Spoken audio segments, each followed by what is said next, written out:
Hoje nós vamos fazer o estudo de 1 Coríntios capítulo 8. Nós sabemos que cada capítulo do livro de Coríntios era um problema que Paulo tentava resolver. Era uma igreja que ele fundou muito problemática e Paulo está tentando, resolver os problemas dessa igreja. Nós sabemos que Paulo fundava as igrejas, depois ele voltava visitando as igrejas, nas viagens que ele empreendeu, 3 viagens missionárias, fundou a igreja, fundava as igrejas, voltava pelas igrejas, e depois ele escrevia para as igrejas para consolidar os ensinamentos do Senhor Jesus. E aqui estava tendo um problema muito grande, era acerca das coisas sacrificadas aos ídolos. Era uma cidade de Coríntios, muitos deuses pagãos, havia muito sacrifício a ídolos. E ele sempre fazia sacrifício e a carne que sobrava, a carne boa, ia para o mercado, para a venda.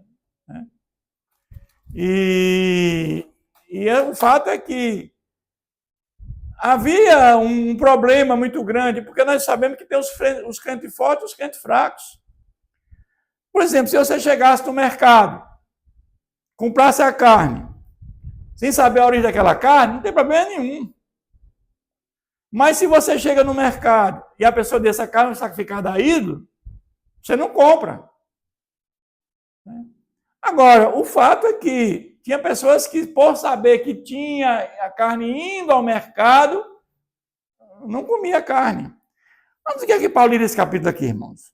No que se refere às coisas sacrificadas a ídolos, reconhecemos que todos somos Senhor do saber. Ou seja, você é um crente, é uma pessoa que tem um certo conhecimento já da palavra, é um crente forte, maduro. Você não sabe a origem daquela carne, não tem problema nenhum. O saber ensoberbece, mas o amor edifica. Mas o saber daqueles homens, o saber, a sabedoria tem que ser a que vem de Deus, não é o saber.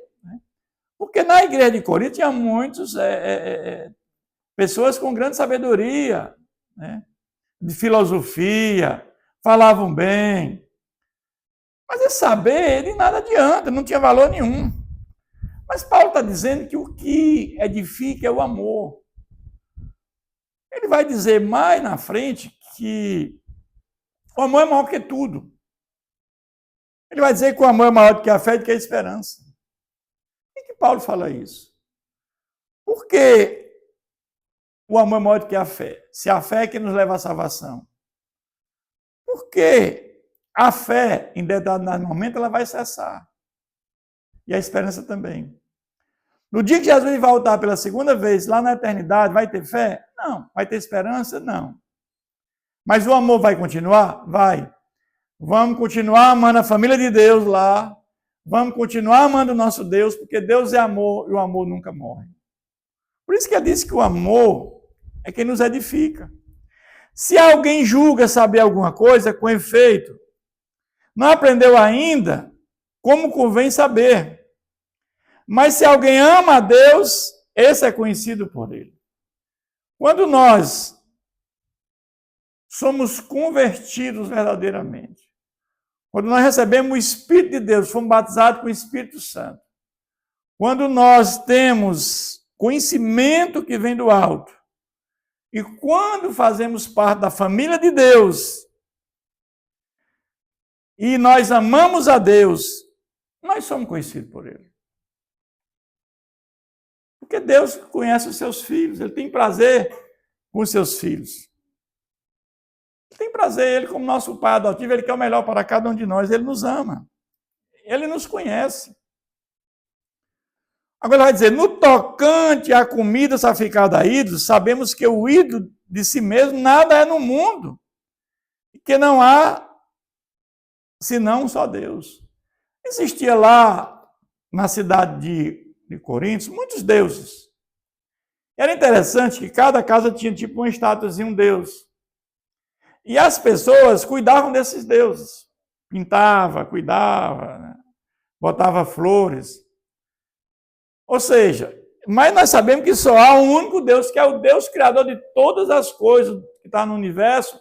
É o Deus que nos criou a sua imagem e semelhança, que nos concedeu atributos comunicáveis. E que esse Deus cuida de nós, o nosso Deus cuida de nós. Mas aqui era o contrário, as pessoas cuidavam desse Deus. Ele está dizendo isso por conta disso, né? No tocante à comida santificada a ídolo, sabemos que o ídolo de si mesmo não é nada neste mundo. Porque não há senão um só Deus, que é o Deus de Abraão, de Isaac e de Jacó. O Deus que criou tudo que há no universo, que detém o reino, o poder e a glória. Porque ainda que há também alguns que se chamem deuses, quer no céu ou na terra, como há muitos deuses e muitos senhores. Então é uma cidade que tinha muitos deuses. E era uma cidade que havia muita idolatria. Muita idolatria. Todavia, para nós há um só Deus, o Pai de quem são todas as coisas, e para quem existimos, e um só Senhor Jesus Cristo, pelo qual são todas as coisas, e nós também para Ele. Nós sabemos que tudo foi feito através de Jesus Cristo. Antes da fundação do mundo, o que é que existia, meu irmão? A Trindade. Pai, Filho e Espírito Santo. E os três eram Espírito. Os três eram Espírito. Mas aí, diz que haja, e a palavra se fez carne, e o verbo se fez carne, e haja a palavra. É o verbo, e o verbo se fez carne e habitou entre nós. Então, tudo foi feito através de Jesus Cristo. Ele veio para o que era os seus não receberam. Tudo foi feito por meio dele e através dele. E sem ele, nada que foi feito se fez. Então, Jesus é o autor de tudo. É o autor de tudo. Entretanto, não há esse conhecimento em todos, porque alguns, por efeito de familiaridade, até agora com o ídolo, ainda comem dessas coisas como a eles sacrificadas. E a consciência deste, por ser fraca, vem a contaminar-se. Imagina que a pessoa, ela sabe que esses ídolos têm carne sacrificada a ídolo e vai para o mercado. Mas você chegando no mercado, você não sabia lá o que era sacrificado ou não. O crente forte, maduro, ele compra e come, não tem problema nenhum. Mas o crente fraco, ele tem essa dificuldade. Então, ele não consegue, né? Pensar que não está contaminando. Não é comida que nos recomendará a Deus, pois nada perderemos nem se comermos e nada ganharemos se comermos. Para Deus disse que o que contamina o homem é o que sai da boca, não o que entra, porque será jogado fora. Esse cuidado que a gente tem que ter, ou seja, para não fazer com que o crente fraco venha a tropeçar. É nesse sentido que nós temos que ter cuidado. Mas o crente maduro, o crente forte, não tem essa preocupação. Vede, porém, que esta liberdade não venha de algum modo a ser tropeço para os fracos. E aqui é interessante, se você entende que você está com um crente fraco e ele acha que aquilo ali é escândalo, não faça. Imagina se você vai para casa chama um crente fraco para um almoço. Vou dar um exemplo aqui. Na hora do almoço você pede uma taça de vinho e você bebe. Você é um crente forte, maduro, você sabe que o pecado é embriaguez. Não é tomar uma xícara de licor ou uma meia taça de vinho. Mas se aquele que está ao teu lado é um crente fraco e vai se escandalizar, não faça. Não faça. É assim que deve ser. Porque se alguém te vir a ti, que é dotado de saber à mesa, em tempo de ídolos, não será a consciência de que o fraco induz a participar de comidas sacrificadas a ídolo? É a questão que nós já comentamos, né? Do crente fraco e do crente fraco. O crente fraco, para ele, é pedra de tropeço, mas para o forte não é. Né?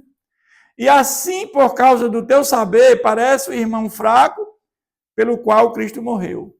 Então, nós sabemos que essas coisas elas vão ser resolvidas ao longo da história. O O que faz um crente ser maduro? É um programa sistemático de oração, um programa sistemático de estudo bíblico, de jejum. É isso que vai nos fortalecendo, que vai nos deixando fortes, firmes, para que possamos cada vez mais ter uma vida em plena comunhão com Deus, para que possamos gozar da intimidade do nosso Deus. É isso que vai cada vez mais nos capacitando. E no momento que esse crente se tornar forte, tudo isso vai desaparecer. Ele vai saber que tem coisas que não têm importância nenhuma.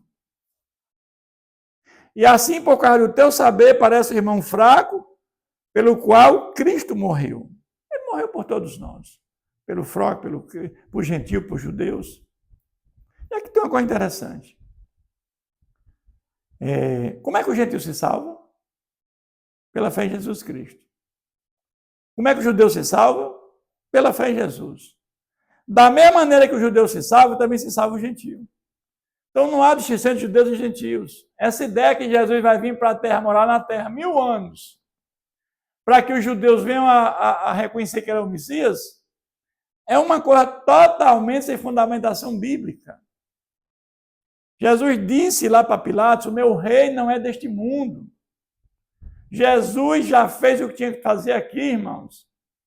Foi trazer a graça salvadora como fundamento da salvação. E nós nos apropriamos dessa graça através da fé em Jesus Cristo. Nos apropriamos do sangue de Jesus através da fé em Cristo Jesus.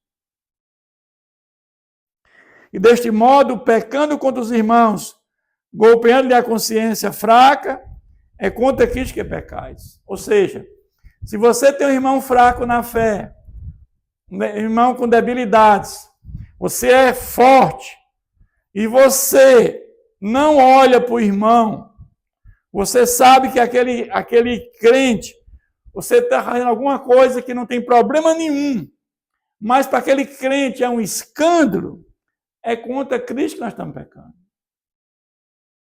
Porque nós estamos sendo pé de tropeço para aquele irmão. Evita. É isso que Paulo está dizendo aqui.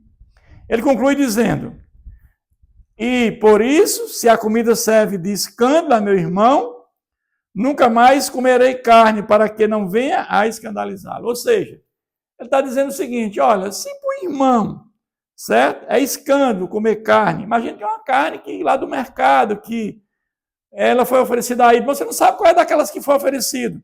E o irmão, né, é escândalo para ele, se você puder não comer carne, não coma. Para que não venha escandalizar o irmão. Para que não sirva pé de tropeço para aquele irmão. É assim que nós devemos fazer. Cuidado com o zelo com o irmão. Se nós amamos ao nosso próximo, nós temos que ter zelo por ele. Aí no momento que esse irmão ele vier a ter uma consciência, ou ele tem uma sabedoria, ele venha a ter ser um crente maduro na fé, tudo muda. Mas enquanto, se é perto do preço para ele, não faça. É importante para que a gente possa ter uma convivência harmônica entre os nossos irmãos, crentes e fracos na fé. Que Deus continue nos abençoando sempre.